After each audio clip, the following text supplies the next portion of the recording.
こんにちは、もなこのもう一品クッキングです。今日も見てくださってありがとうございます。今日はね、またニラを使いたいと思います。ニラだれを作ります。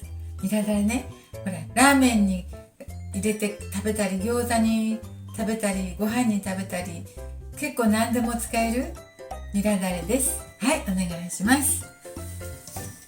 ニラをね、今ね、裏いってね、この細いニラですけど取ってきましたよ。肥料が行き届いてないニラですけど取ってきました。これ何ぐらい？ニラのね、この硬いここ根っこのところを切りました。そうしたら結構少ない。これぐらい 70g ありました。ちょっと少なめ。70だね。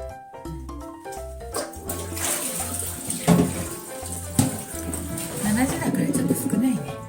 これを細かくっていうか適当に切ります。1センチでも5ミリでも好みで、私はちょっと小さい方が食べやすいかと思って小さくします。そして小さなニンニク1個。ニンニク適当な量でいいですよ。好みもあるから。よいしょ。ニンニクをすりおろしてもいいんだけど、これ凍ってるのでちょっとすりおろしにくいので切りますね。みじん切りに。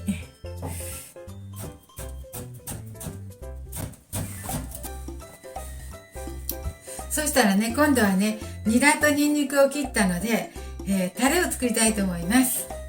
はい、お願いしますね。お酒です。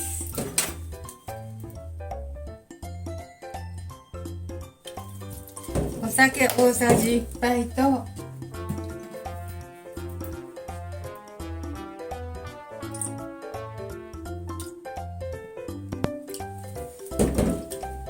みりん大さじ3杯入れました。これをちょっとね、煮立ててね、アルコール飛ばしますよ。さあ、こちらの容器に醤油3杯、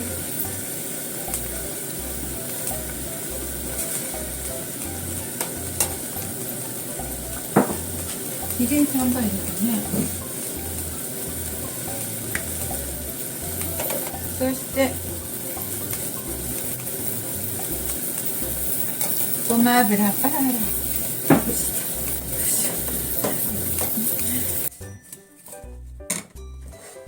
そしたら醤油とごま油にみりん大さじ3杯入れたかな。みりん入れますね。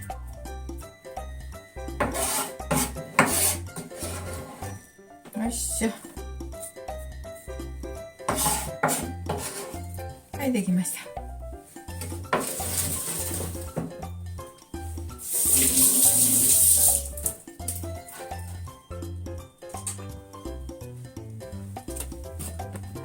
これをね、ちょっと混ぜて、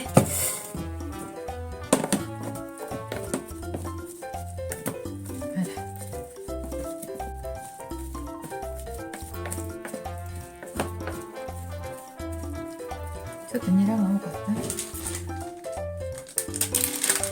そしてごま入れときましょうね。ごま振りとなくなった。まだ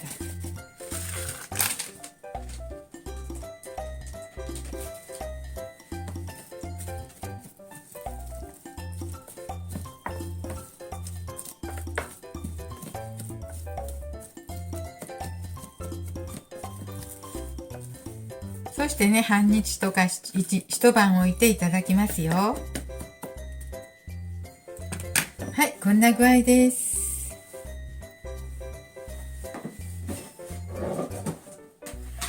はい、これしたら、一晩ほど、半日ほど置くとこんなになります。このようになります。とってもいい感じです。これご飯にかけても美味しい。ラーメンに入れても餃子につけても美味しいですよ。ごま風味もしてね、とっても美味しくなってます。卵焼きにかけても美味しいかな。とても簡単なニラだれなのでしてみてください。美味しいです。はい、今日も見てくださってありがとうございます。モナコのもう一品クッキングでした。こういう風になりますよ。はい、ありがとうございます。